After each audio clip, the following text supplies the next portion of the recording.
My name is Fred Johnson, and Fred Joseph Johnson Jr. I'm a junior. My dad was a senior. Born and reared in New Orleans. Date of birth is 12/27/53. 65, soon to be 66. God willing, and the creek don't rise.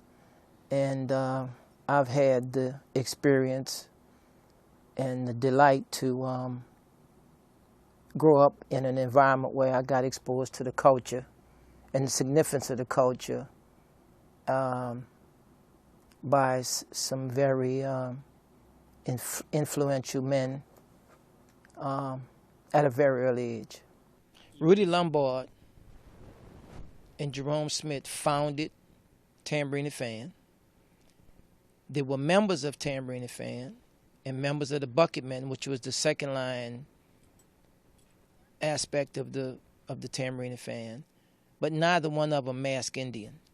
They understood the historical perspective of masking Indian, and they understood the history of the black Indian in terms of how it came about, which is an interesting story. I mean, the story goes that when black men got into it with white men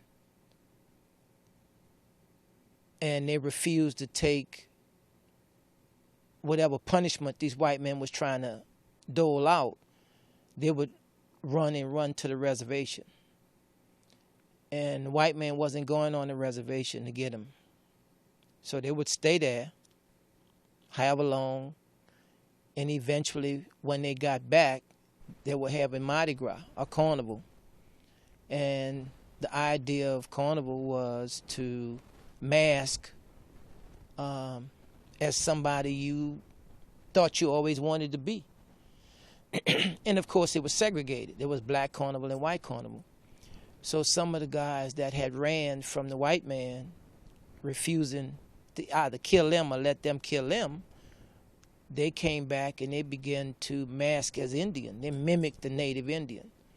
And as time went along, the likes of Alice and Tootie Montana began to exacerbate it and take it to another level with respect to creating a black Indian, which was much more culturally closer to African tradition. The interesting thing about it is Mardi Gras is on a Tuesday, but the Indian practice is on a Sunday. The second line is the same way. The slaves were permitted to come out the city and speak their native tongue. They were required to leave the city to speak their native tongue and native language. So they found their way to Congo Square from the river to Rampart, crossed over Rampart. That put them outside the city. They began to speak and talk and talk and speak and laugh and cry and make notes, who's living, who's dead, exchange food, say prayers, dance, the whole 9 yards. So they always look forward to Sunday when the sun went down on Saturday evening. So that Sunday morning, bright and early, they come from all up and down the river to Congo Square. As time would have it, and we move forward to segregation,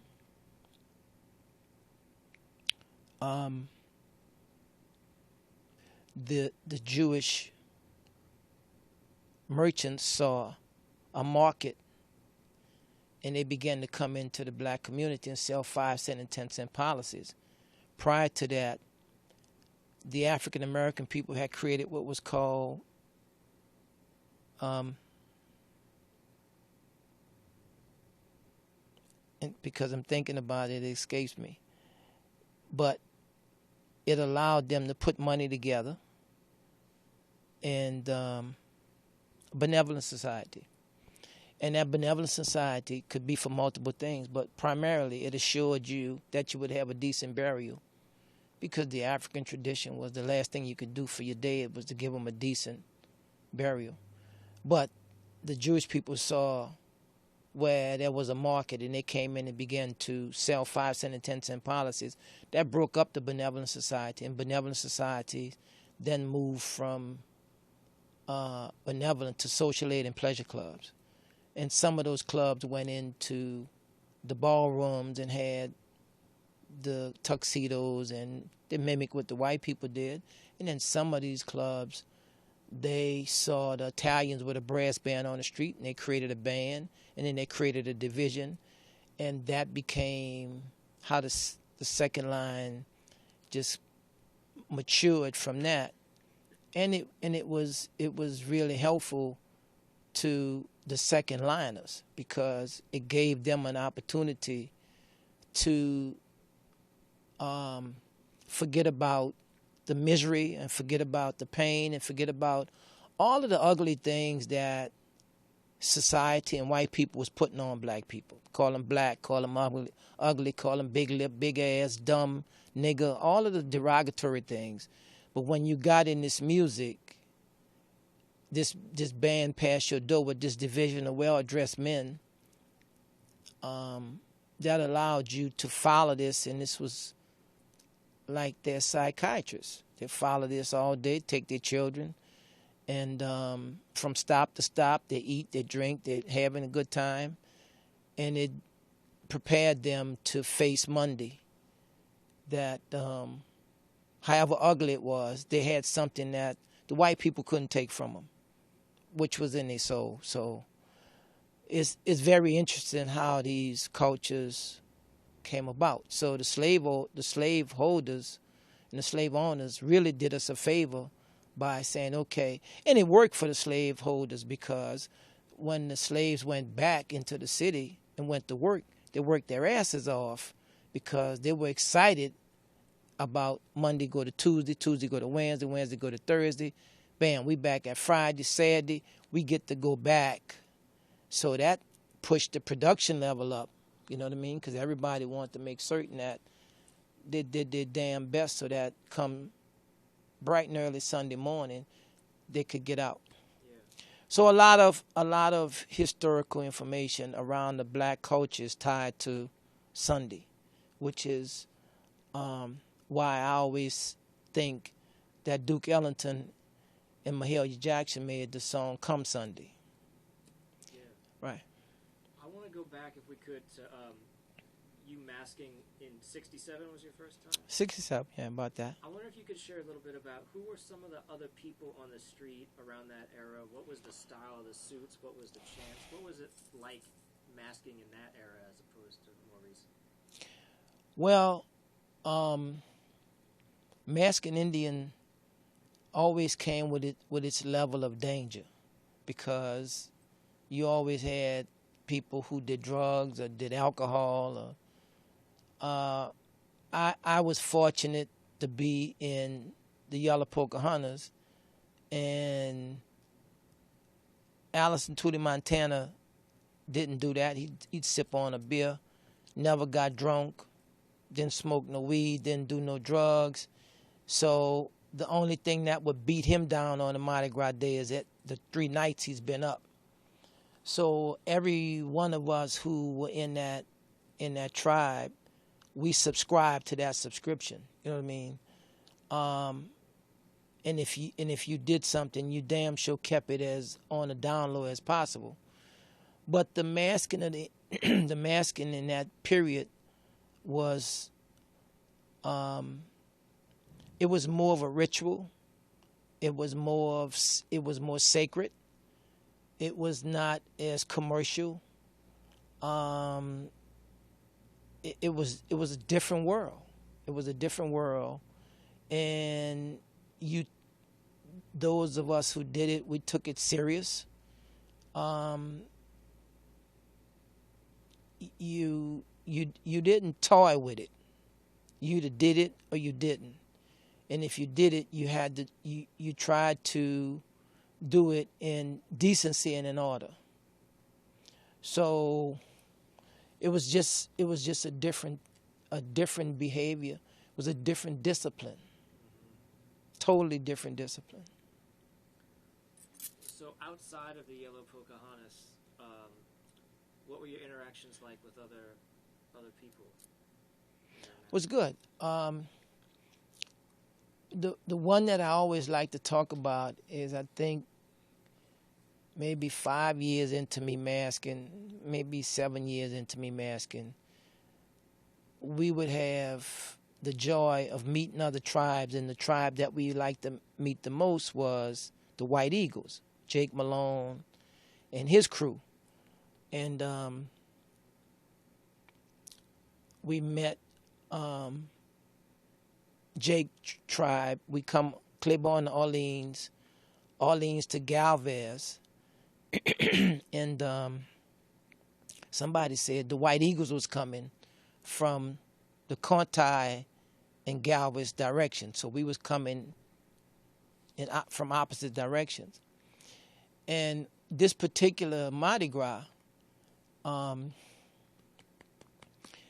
at the 11th hour, I realized that I didn't make anything to put in my hand, because you always want something in your hand just as a precautionary measure.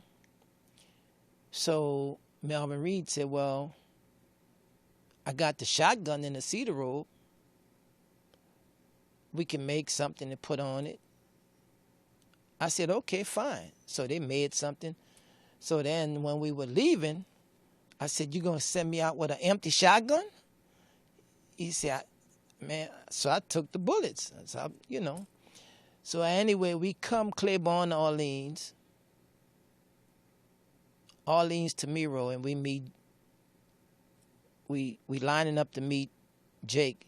Jake had a spy boy named Nat. And Nat, he would shake your foundation. I mean, he was older than I was. He was a merchant marine by profession. Very, very, very nice dude. Very nice dude. Give you the shirt off his back. But he could play Indian. You know what I mean? And if he's talking to you, he didn't cuss you. You know what I mean? But he could play Indian. So I am his junior. You know what I mean? So now I have all these men behind me, because it's this rivalry thing. Who's going to meet who and who's going to play and so forth and so on. And in my mind, I'm saying, I got all these men, Melvin Reed, Rudy Lombard, Jerome Smith, Melvin Zardes, Walter Smith, just a whole slew of men, right? And they're talking to me, and they're saying, all right, Malo. Malo is my nickname from my dad, M-O-L-O. So they said, all right, Malo, you got to meet him. I said, yeah, I got to meet him. So Nat, like a half a block away, and he carrying on. He carrying on. So we gradually inched up till we got on the track that run across Miro Street. And he took off running that way, and I took off running that way, and then we came back. It was theatrical to no end. And finally, we came within reach of each other.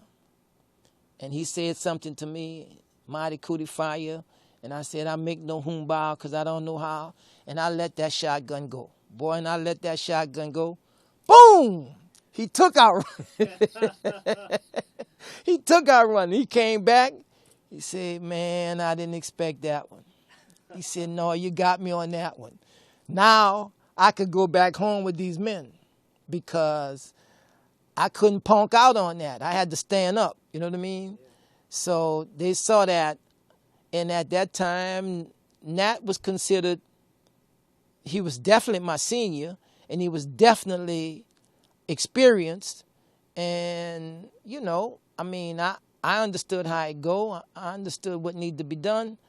But that gave me, that moved me into manhood.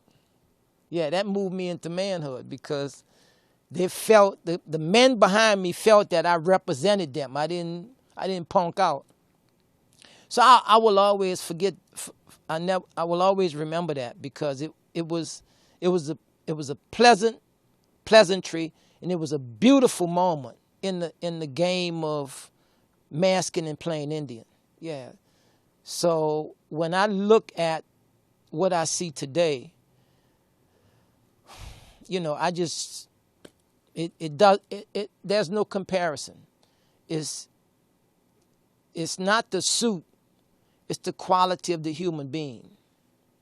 And the other thing is to put the suit on and not understand the historical perspective, that makes for different outcome also. I'm curious about how that might play out in terms of running a practice. Because I was under the impression that you ran practices with the Yellow Pocahontas. Is that right? So well, what was the Indian practice like? What were your practices like? Well, what happened, this is interesting because what happened is my grandmother on my mom's side lived at 2339 Parga, which is Parga in Durban. There was a barroom across the street named the Crocodile. I had to be 7, 8 years old, and the practices was on a Sunday. So when the practice started, my grandmother would say, listen, go in the back, because there may be some shooting or there may be some this or that. Well, all along, what I didn't know, it was Tootie Montana practice. Well, when I started masking Indian, I talked to Jerome. I said, man, in fact, cat named Meathead, Anthony Hingle and I, Anthony was running Flag Boy. He was running Flag Boy. Victor Harris was running Flag Boy before he went over to become Fire Ya. Is Anthony Hingle related to Tanio Hingle? Yeah, they're related. Yeah, Anthony Hingle, mass Flag Boy. So Anthony and I on the corner, Park and Robinson, and beating on the tambourine. Jerome Smith pull up in a cab, and we say, hey, man, we need to have a practice. So he said, well, go around there and talk to Tootie. So I made my way around and talked to Tootie. I said, Chief, man, we'd like to have a practice. So then he explained to me why he stopped having practice. At that point, he was living in the Desire Project. And he would sew most of the day, and then he would take his bag, get dressed, get on the bus, come up to Parga in Durban, and when he get there at 7:30, the cats hadn't started. And most chiefs, they want the practice to start, and then when they come in, then they just pick it up from there. But they don't want you waiting on them to start. So he says, and now the cats want to start the practice at 8 o'clock, and they want to practice all night. He says, and I need to get back home at least by 11 because I need to take a bag, get ready, and I got to get up at 5 to be to work for 7, right? So he said, I just cut it out. So I said, well, Chief, if you give me an opportunity, I'll make sure that, you know, the practice is started. You don't have to worry about it. And I think we at that point, we were able to get it at Parga in Villeray. So all he had to do is walk out his door and walk 2 blocks at a grocery store that I used to work in named Jack's, and then later on Jack's Sydney sold it to Packy, and then it became Packy's. But the guy Packy, it was a barroom, a grocery store in the front and a barroom in the back, and he, you know, he's a sheetrock and plaster and construct contractor by trade, so he upgraded the barroom. In fact, there was a fireplace in it. So we had unequivocally one of the better practice locations, size, and ambiance that you want to have, because in most cases, a practice is shoved into a little bitty smoky place, you know what I mean? Yeah. So that's how we got to start the practice, and had nice terrazzo flow. I mean, it was space. It was plenty space, you know what I mean? And he was happy about it. And that's how him and I became close. A lot of guys used to accuse me of wanting to be the chief. I said, no, I don't want to be no chief. I'm struggling with being a spy boy, you know what I mean? And I'm not trying to expand my bandwidth whereby I gotta come, because if I'm gonna be a chief, I gotta make something equal to Tootie or better, and I'm not here for that. That ain't me, you know. But what Tootie liked was he liked, for my age, I was mannish, and I would, if you gave me something to do, I would get it done. I had a word, so he respected that. So that's how him and I developed and nurtured a very good relationship. Was there any voice, anybody on a drum, any from that era? When you think about what it sounded like, is there anybody that you were like, this guy, he's got the voice, that's who I want to follow on the street behind me? Well, when you said drum, back then the only drum they had was a tambourine. They referred to a drum as a tambourine, all that bass drum stuff. The only person that was permitted to come into the Yellow Pocahontas practice with a drum, and it wasn't a drum, it was some plastic buckets, was Bird. Bird masked Wild Man with Jake, with the White Eagles. But for the Bucketman Parade, Bird shined shoes and dyed shoes. So when we had to buy the children's shoes and get them close to the color of the men's shoes, Bird would do that. So when Bird come in, he would bring his 2 buckets and he'd sit there and beat those buckets. And it didn't drown out the tambourine, right? In terms of singers, you had Ray Blasio, he could sing. You had Harold Fedderson, he could sing. You had what's the musician name, that masked Indian? His dad. Donald Harrison. Nobody did Shallow Water like Donald Harrison. Nobody. Not then and not now, right? And you had a couple of other guys who could sing. Their name escapes me, but they could sing. Yeah. So I want to shift gears over to Tambourine and Fan a little bit. Okay. What happened was the civil rights movement was taking a different turn, and Rudy and Jerome decided they were coming back home, and they were going to create an education and cultural center.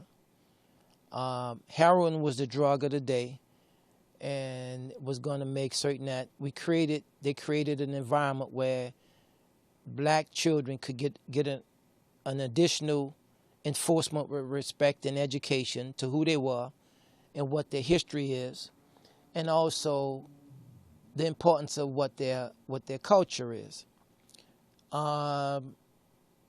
When they began to look around, they didn't have any playground facilities in that area. If you look at St. Bernard and Claiborne, the closest park to St. Bernard and Claiborne was Hardin Park. That's way back of town. The other closest park was at Royal and Elysian Fields. And then there was another little park right there in the quarters. The street escapes me, but all of those, none of those were reachable, right? And then you had Lehman Park, right? At Lafitte and Claiborne. So as the discussion went, they began to have a conversation about creating that space. That space was created as a result of the Interstate, right? Because that was all businesses, and then the businesses got forced out because the Interstate came. The Interstate came because the French Quarter merchants on a Mardi Gras day all dropped their signs and said that the Interstate that you're planning to run on the back of the quarter is going to destroy the quarter. And it was ideal organizing because they dropped these signs over their balconies on a Mardi Gras day when you have national and international cameramen and news people. So in the history of the interstate builders, the Department of Transportation was the first time that a municipality stopped them from going forward, because historically, when they start rolling, they roll, and nothing stops them. So that stopped the interstate, because the French Quarter merchants realized that if you ran that interstate behind Cafe Du Monde and behind the rest of the businesses over there, the dump at Front Street, at Front and Canal, was going to be just unbelievable. So they protested that immensely, and it turned out the Department of Transportation stopped, and when they came back, they came straight up Claiborne Avenue. It was black, it was poor, it was powerless, and there was nothing you could do. And they came through there and they uprooted the black businesses, the black churches, the black families, the black economics, and not to mention the cluster of trees we had. I mean, just those trees, we played many a days inside that median. You know what I mean? With cars on the right, cars on the left, but the median was so wide and had so much depth, you know. And on the hottest day, it was the coolest place because you had a lot of shade and oxygen from the trees. None of that mattered. And by the time it was realized, it was too late. So that's how that space came about. It just wasn't a space. That space came about because the French Quarter merchants demonstrated and won. And as a result of the French Quarter merchants demonstrating and win, the African American community lost, because we lost big time. So that's how Huntersville came as a result. There was a lot of times that we had to take children down to City Hall because you have to make politicians do it. You can't ask them to do it. You got to make them do it. They don't respect nothing until you make them do it.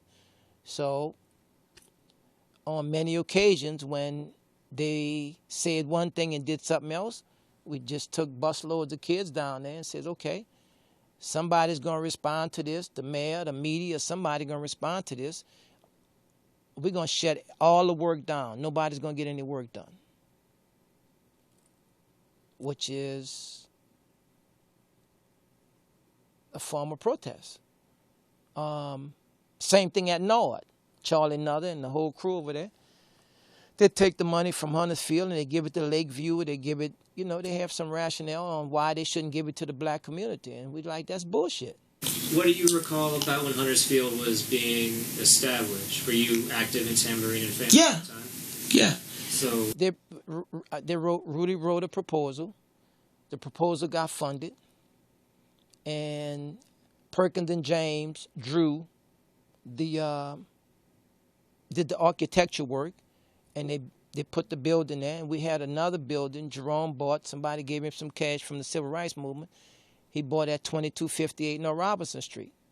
So before that, before the building came, we'd have to take all of the equipment that the kids, because we used the football and the track and the baseball, reading, writing, and math, to use that to keep these kids occupied so that they didn't have a reason to have idle time to get into trouble, be it drugs or whatever else, right?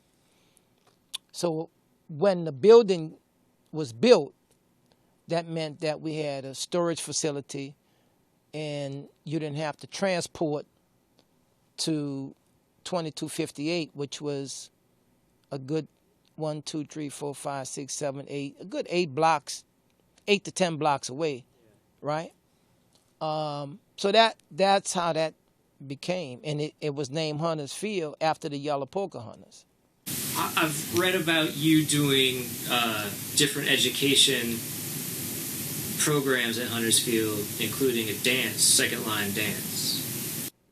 Well, we started. What happens is we started when we had the bucket men. My role was to take the kids in the backyard, put on one of the albums, and show them how a division is formed. I learned how to form a division because my late uncle, Roy Sundown Johnson, we lived in the same house, and one Sunday morning, I saw him put on all of this stuff. I had an idea where he was going, but he didn't know I was following him, and he walked out the door at Parker Street to Vury. He walked straight up Vury to back then it was Orleans. I don't know, they may have changed the name to Basin. And there was a bar there called Holly's. And I said, okay, that's what I thought was going down. Didn't tell my mom where I was. He didn't know I was following him. He was on one side of the street, and he had all this stuff. He had this umbrella with all these plumes on him. I said, oh, yeah, I know where he's going. I got it. So I followed him the whole day. And then in that episode, it was clear to me how a division is formed and what the members of the division do. So Jerome asked me to convey that to these kids so that when they got on the street, they don't look like they, well, what the hell you doing, And so we did that. That started at 2258 North Robinson Street. And there was music education there too, right? It was a young band. Mm-hmm. Yeah. Danny Barker helped form the band, and they had a little young Tambourine and Fan band, and yeah. So was Danny Barker like hands-on with the? Mm-hmm. Danny Barker and a couple of other musicians. The names escape me, but Milton Baptiste there with the Junior Olympia. Milton would pop in from time to time. We would do a lot of work with Harold Dejon. Okay. Yeah, we did a lot of work with Harold Dejon. In fact, Harold Dejon was the Olympia Brass Band was the 3rd Division's band when we would parade. And when we had events, we used to do these parties, these birthday parties for kids, because we realized a lot of children wouldn't have a birthday cake. So we wait and give 40 or 50 kids a cake and line them all up and then bring Harold Dejon in them and play a little happy birthday. And when we ran the summer day camp, the culminating activity, we would take them over to one of the major state parks, and Harold Dejon and them, we would book them to come and play the picnic, and then when we come back, they would play around the block just to close the summer camp out. I'm curious about the Treme Community Center, which came up after Hunters Field, I believe, right? Yeah, that was, I was gone. Okay. Yeah, I was gone. I was gone. Well, let me ask you something else to see if you were there. So I've heard Phil Fraser from Rebirth talk about when they were first starting out, interacting with Danny Barker at Hunters Field. And that kind of surprised me a little bit, just because I think of Rebirth as sort of the impetus for this style that is sort of not necessarily the traditional. Well, you got to understand what happens is that you start one way, and then you have this pull. And depending on how strong you are, you can either stand on where you started or you get pulled to where everybody else want to go. It's called a fad. And sometimes fads work and sometimes they don't. What I typically tell young musicians is, if you're going to play New Orleans music, keep your black and white and know the music. I don't know what kind of money Phil and them make, but I damn sure had the opportunity to see the kind of money Harold Dejon and them made. And it did not make chump change.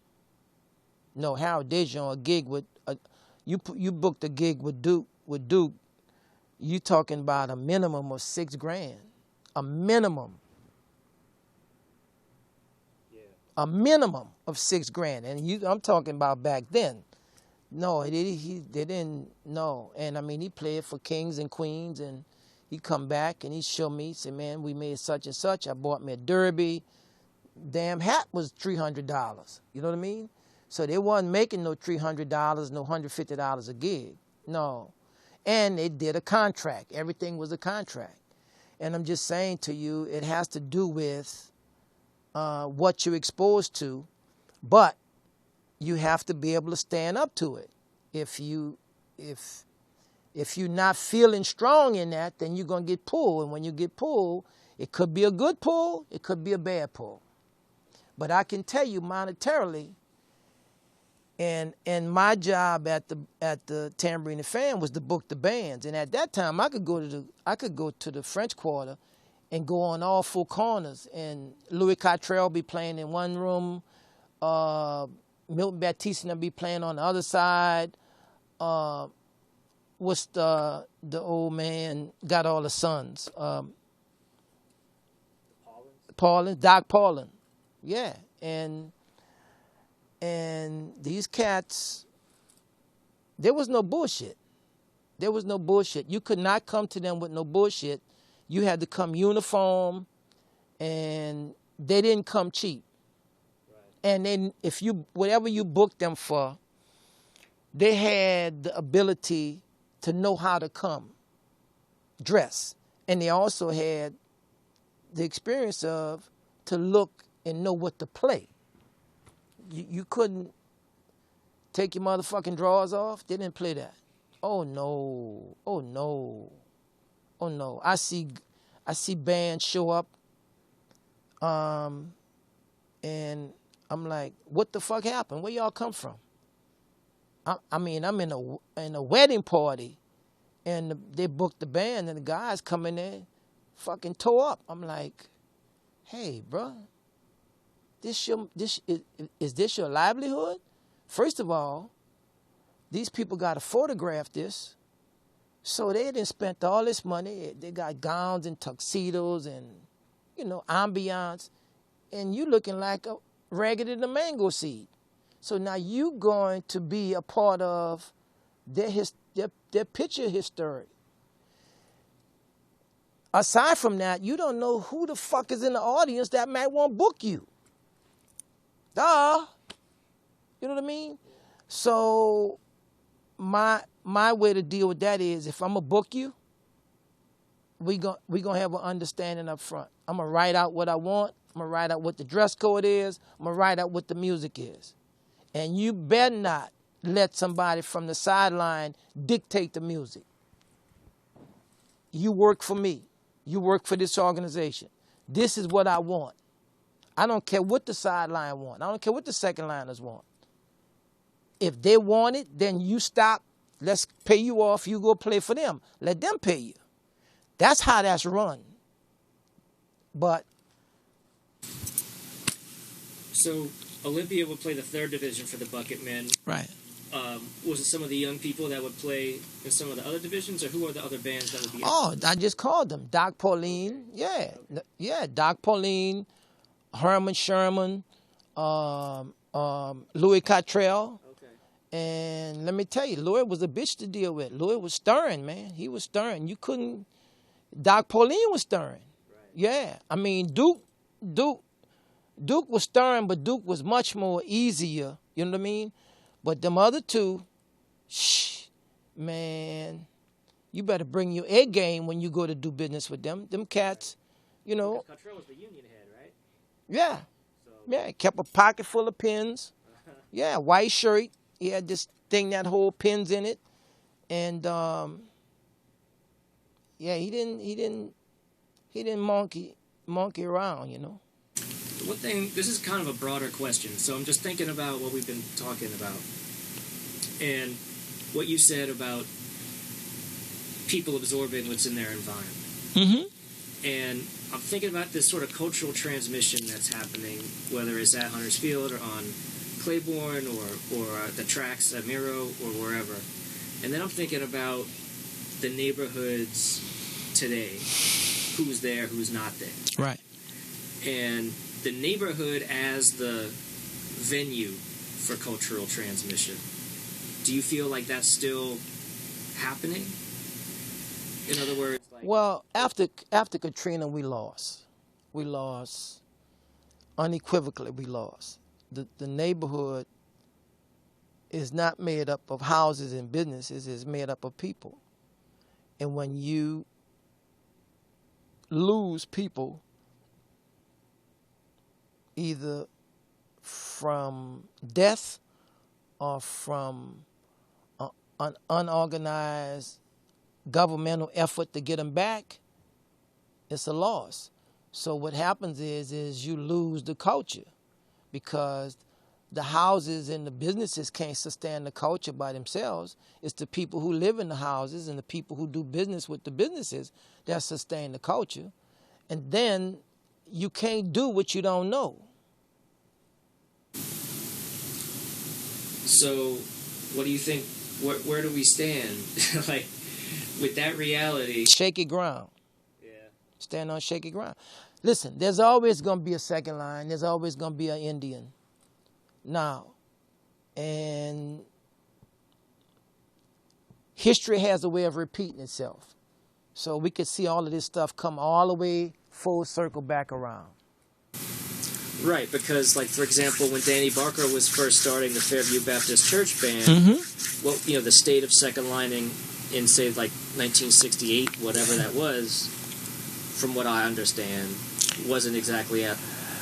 Well, what happens is you had you got to understand Danny's reason for creating the Fairview Baptist Church Brass Band, because he wanted these old guys to pass this musicianship on to the younger guys so that it would create a new crew of musicians that's not far from where these older guys are, because these older guys had instrumental history and talent that's not in the book. It'll never be in the book. But in Danny's zeal to do that, you know, he got pushback. The Fairview Baptist Church Band, in fact, he had to disassociate himself from it, right? Because they had gone to the union. Some of the guys had gone to the union on him. So the guys, Greg Stafford and Leroy Jones and some of the other guys, they were mature enough to run the band and keep it going. And that's how we got to have this wave of musicians. But, you know, there's a serious clash with old and new. There's a serious clash. Make no bone about it. But rather than having a clash, my comment is know the music and keep your black and white. If I'm going to book you, if I got anything to do with the booking, I'm going to try to pay you as premium as I can. And you need to understand what that pay is responsibility. You can't show up any way you want. You can't show up dressed up any kind of way you want. And you can't play any music you want. That's not that fair exchange could never be highway robbery. But I can't say the same for other people who book bands. I'm wondering about your experience. Did you must have been young, but did it impact you, for example, when they started tearing stuff down? Yeah, the destruction of the neighborhood, yeah, it impacted me. I mean, it sure it did, because there were bars that I couldn't go in, but I remember going to those bars and sitting in the car with waiting for my uncle, because that's what they do. They sit you in the car, they give you a cold drink and some potato chips or a pickle or whatever, and this sit your ass in that car for hours, and they in there drinking and talking and talking and drinking. But the Caledonia, you know what I mean? Yeah, the Caledonia was what make your big head so hard, you know what I mean? So yeah, I mean, but again, what you gonna do? Well, so I know that Jerome Smith, that was a big years-long fight, right? Yeah, because that's how the Trimmy Center came in Right, there. exactly. Right. Is there anything you can share about how that went down or what it was like?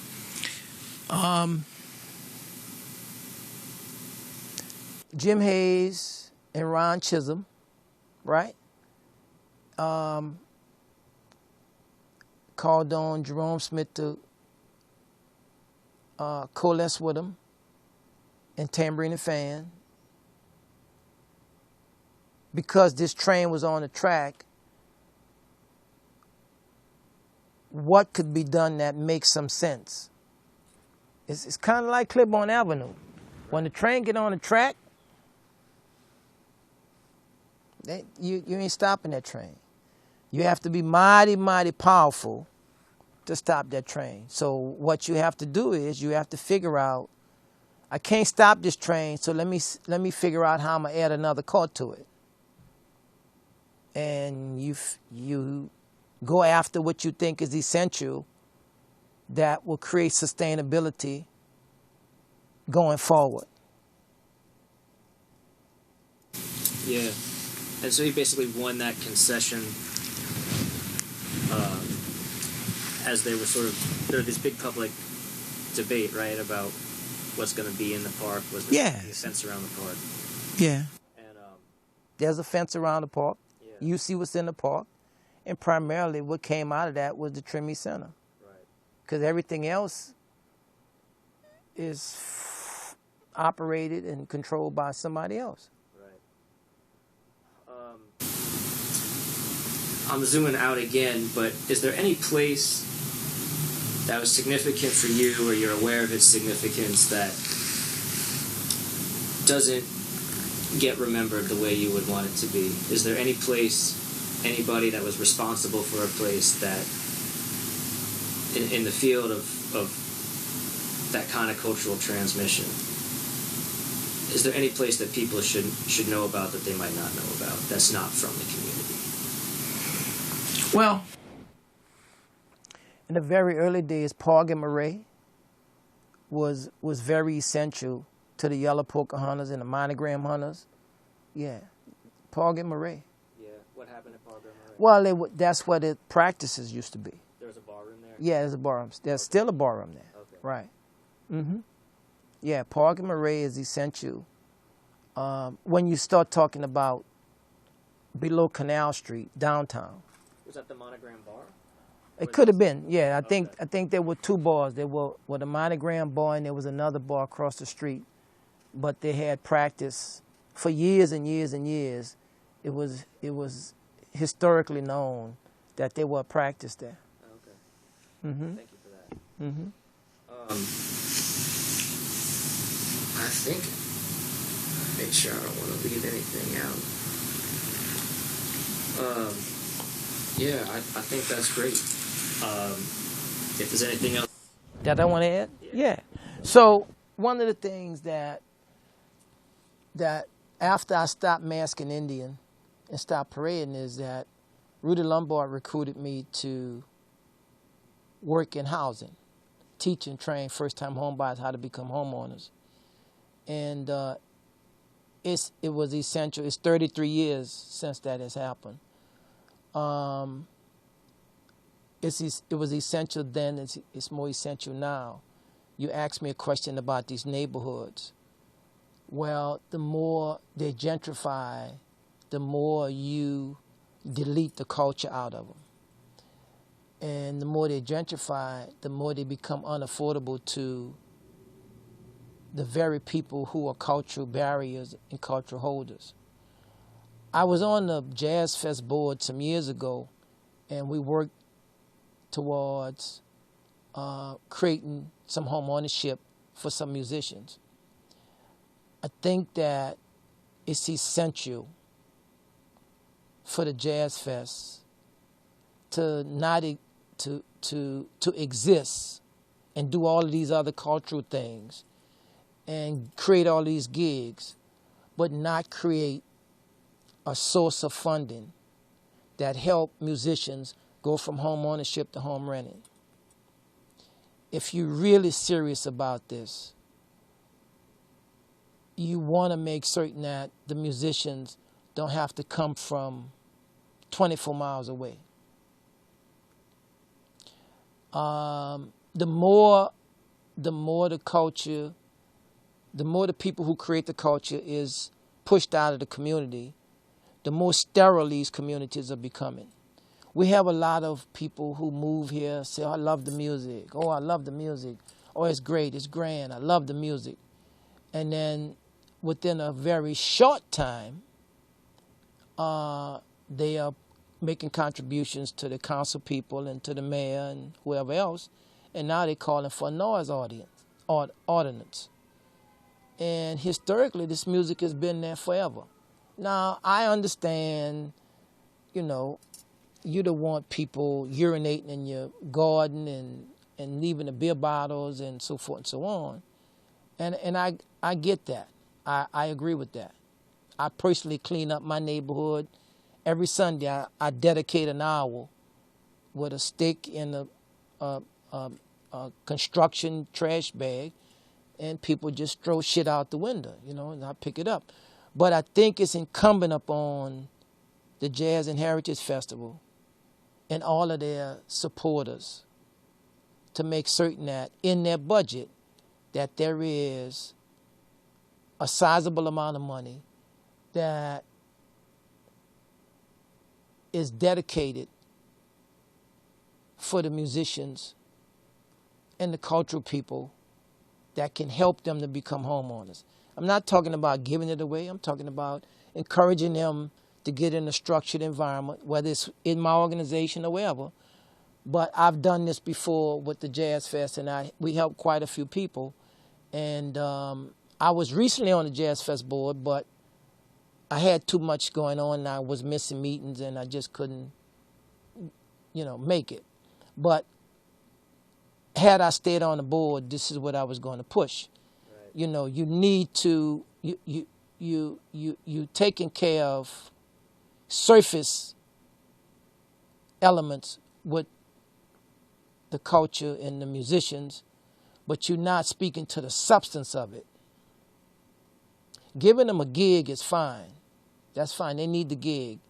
But where they live matters more. Because that should be something, that should be a line item in the Jazz and Heritage Festival budget. I agree with you. Stop paying rent. And it's not that they're unfamiliar with it. It's just that nobody is saying it to them and speaking it to them. So I hope in your edit that you don't edit this part out. Yeah. All right? Yeah. I think it needs to be in. Because it's directly what we're talking about, right? It's the issue of... Well, if you take the local culture out, here's something you may not know. George Wein, first year, second year of the Jazz Fest. George Wein and a crew of young people came to Hunters Field. They spoke to Rudy and Jerome and some other men about integrating the Bucket Men into the Jazz Fest. And the guy said, sure, we're happy to discuss this. So Rudy wrote up a potential agreement, white paper, whatever you want to call it. And he says, here's the things we need to participate. We need a percentage of the gate gross. We need a scholarship fund and something else. And whoever was responsible for reviewing it, they never responded to it. They went another direction. And that's what happens. Historically, the subject never gets endowed or taken care of, they always get kibbles and bits. And it's kind of like a usury, you know what I mean? You use me, you make money off me, but then when I can't play no more, then I ain't no more use to you. And that's okay to use me, but it's not okay to misuse me. So the housing aspect is something that's very, very essential. Yeah, agreed. Yeah, it's very, and I can talk twice. To you, the board, it don't matter. I can talk twice. Where you live formulates how you feel about you and how you feel about everybody else. The toilet you sit on this morning has a lot to do with your psyche and where you are today. The very face bowl you wash your face in has a lot to do with how you feel about you. What you walk out your door and look at shapes and mold your thought processes about how you feel about you and how you feel about other people. And on that note, my friend, I'm done.